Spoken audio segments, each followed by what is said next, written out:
Jacob Kirkbride, SAFC Fan TV, outside the Valley, the home of London side Charlton Athletic. I'm joined by YouTuber Tyler Rowlinson, massive Charlton fan. Go and check out his channel, link in the description below. As Sunderland face a difficult trip, I should say, to the capital this weekend, knowing our record we've had against the Latics over the past couple of years. Tyler, how do you see this weekend's game panning out? It will be a tough encounter, as you say, between the two sides. Obviously mixed, very mixed in terms of the two sides. You've obviously started unbeaten. It's been a tough start for us, which, to be honest, most Charlton fans should really have expected, considering the circumstances. Squad being as thin as it is, the restrictions that were in place, thank God they've now been uplifted. But it will be tough. It will be very, very tough. You're obviously set up to get the win, obviously to get revenge from the last time we played. But yeah, I'm not just sorry for the reminder. But yeah, it's don't, honestly, it's one of the worst days of my life. Don't remind me. But yeah, it's going to be a tough game. It will be tough. I'm not expecting us to win the game. Our squad is still not a finished product. We still need more players to come in. Our end product's been pretty poor for a number of months now, to be totally honest. Defensive line's not great. Could definitely do with some improvements. But I'm not expecting to win the game. But if we can come away with something, that'll make me happy. What is your fans' thoughts on Lee Bowyer right now? It's been a pretty mixed start you've had to the season. You've lost a lot of key players over the last few months, striker Lyle Taylor being one of them. I know there was that whole fiasco with his contract situation, but does he have 100% backing from the fans right now, or could it potentially be going down the wrong route? He's 100% the man. He is 100% the man. He's shown loyalty for this club, something that we've needed for a very long time. It took us to the playoffs in his first season when we were ruled out of it completely. So shows what this man can do. And he's been dealt with so many problems at the time. Barely had a budget to work with, not in fact any budget, to be honest, to work with since he's been here. Thank God he's now got the money to work with this time round. But he's been dealt with so many problems, and he's just shown so much loyalty. He could have left this summer on countless amount of occasions, but he's stuck by this club. He said he wants to go on a journey. He wants to take us to the promised land, and it's back to future times when times were good. And I think that there are some fans that do criticise him. I mean, I do have 100% backing, but that doesn't mean he's immune to criticism. I mean, I've criticised his tactics last season, I'll admit that. Some team selections and some negative tactics. We've been renowned to play hoofball from last season and adopted some of that this year as well. But he's 100% the man for the job, man. As I say, shown loyalty. Could have left on so many occasions. He's the man. He's the man. Just football right now. It's like well in the darkness. Yeah. Well in the darkness in terms of like fandom. It doesn't look like we're going to see fans back in the stadium till probably, I would say, March next year. Yeah. I mean, the Valley is also one of those iconic away days that I always look forward to, particularly when we're in the same league as Charlton. Yeah.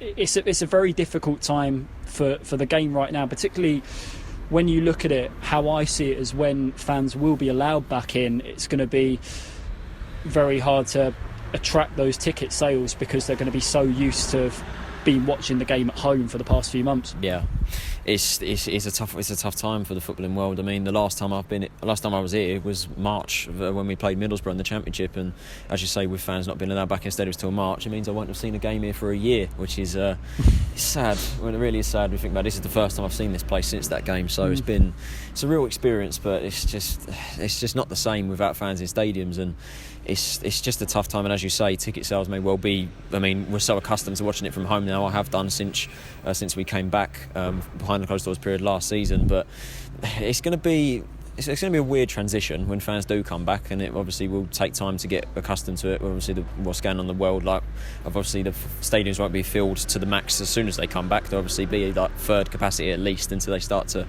ease it back to normality. But yeah, I just can't wait till the day until we're back here. But as you say, it could be for a while. Also, another thing to note, we're playing in a league at the moment where a lot of clubs are struggling financially. I would say the salary cap has kicked a lot of clubs in the teeth, but in terms of just financially trying to stay afloat, I felt there could have been more to find a way to get the fans back in October, and the fact that we may have to wait another 6 months, it's very uncertain times at the moment. I just hope that a lot of clubs, particularly in the league that we're playing in, can can have the financial support to keep going over the next few months. Yeah, for sure. As you say, League One, I mean, there's so many clubs that are struggling financially, or have the potential to fold. You know, clubs like, you know, your Rochdales, your AFC Wimbledons, your Accringtons, you know, clubs like that do depend on ticket sales and fans coming in. They're going to struggle. So, I mean, whether the government can give them like a support package or something, or they can just find money from somewhere, but it's going to be really tough. I mean, you guys as well, with the ownership going on right now, that might have a factor to play with the ticket sales. Thankfully for Charlton, our ownership has been sorted out recently, but obviously sales will be down, and we are expected losses with the fans not being allowed in stadiums.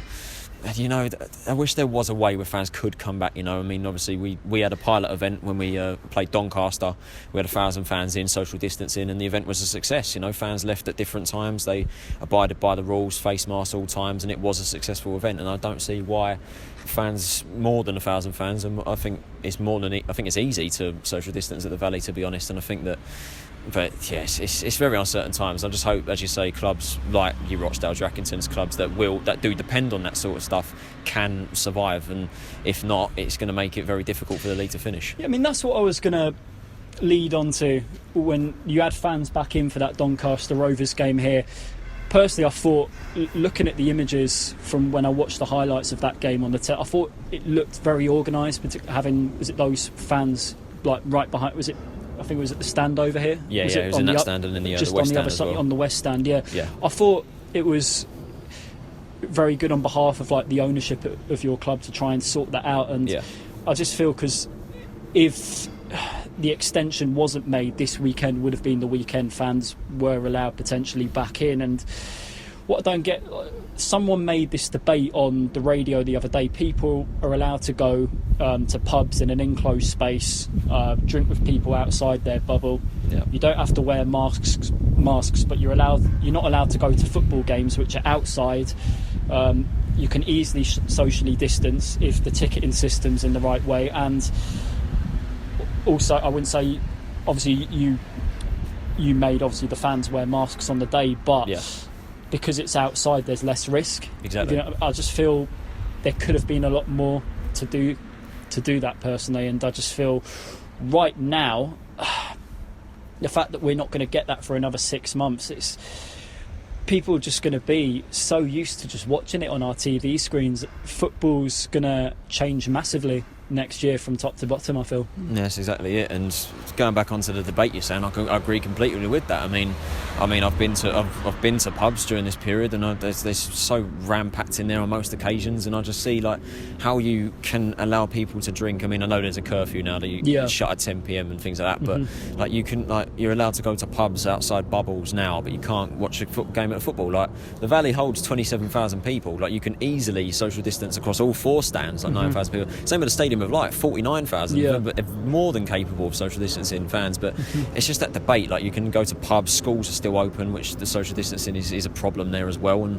But football stadiums, it's probably one of the more easier places to social distance. And you know, as you say, football it will be different, especially for 2021-22. It's going to be interesting whether we are back in normality, when fans are back in stadiums at maybe not a full capacity, but you know, we'll be so accustomed to sitting at home watching it. It'll be weird. It'll be a weird experience. Tyler, back onto Saturday's game. What Charlton players should Sunderland be wary of going into the weekend? Christ, there's not a lot. I know you've had a mixed start, but we always have very mixed performances whenever we play you guys. Take the 2019 playoff final, we just didn't turn up at all. Such a difference as well, that team, pretty much our entire squad from that day is now gone. So we've got a lot of new faces in the team, but players to look out for. I think Alfie Doughty definitely will cause you problems out on the left side. Very, very rapid player. Linked with a move to Celtic actually recently. Hopefully we can keep hold of him. I've not heard too much in terms of things going on recently, but he will cause you problems. Our top scorer so far is Conrad Washington, our new signing over the summer. 2 goals in 3 games for him. Again, he's got some speed. Typically played out on the wing. I think he should play in the middle personally. He is a striker normally, but I had my doubts to him, but I think he is a very good player, and I think he's got the potential to really set this league alight this year. Our new centre back from Norwich, Akin Famawo, another player to look out for. 21 years old, 6'3", absolutely massive. He'll definitely be a unit in the back line, and we've got some good midfielders in there as well. Dylan Levitt on loan from Man United, Erhonas Tuma as well, another quite a short lad, 5'3", but yeah, he's a technically gifted player, and I think we do have some players hidden in there, but I think end product is a problem for us this season. Macaulay Bonne obviously had a very successful season last year, 11 goals, joint top scorer, but just has not worked for him this season. I don't know why. He just started the season quite poorly. He's been linked with a move to QPR recently. A lot of fans want him gone. I think that's a bit harsh personally.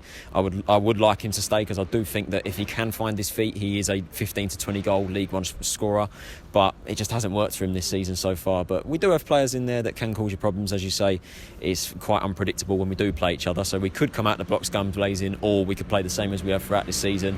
No real chances taken, and you guys walk away with a 1-0 scrappy win or something like that, but it will be tough. Tyler, quick one. What's your prediction for Saturday? I want to stay as optimistic as I physically can. As I say, I don't expect us to win. We do need bodies in. Hopefully we can get someone in today or tomorrow before the game. I will go with an optimistic 1-1 draw, though. That's as optimistic as I can get right now. But yeah, I'll go with a 1-1 draw. I'll go with Chris Maguire to score for you. I know he's again has started quite well. He's one of your better players last season. Brilliant player for his age as well. And for us, I'll go with Connor Washington. He's the only player I can really back to score for us right now. would you say he's on par with Clive Mendonca from 1998? Sunderland fan, I should point out. I wouldn't go that far. I think, again, if we use him to his strengths, I think he could definitely score at least 15-20 goals, but he has started strong. He's our only real shining light in terms of chances of goals scored, but yeah, he's one to look out for. But hopefully, if we use him to his strengths, he will be a good striker for us in the years to come. Tyler, thanks very much, mate. Thanks for having me on.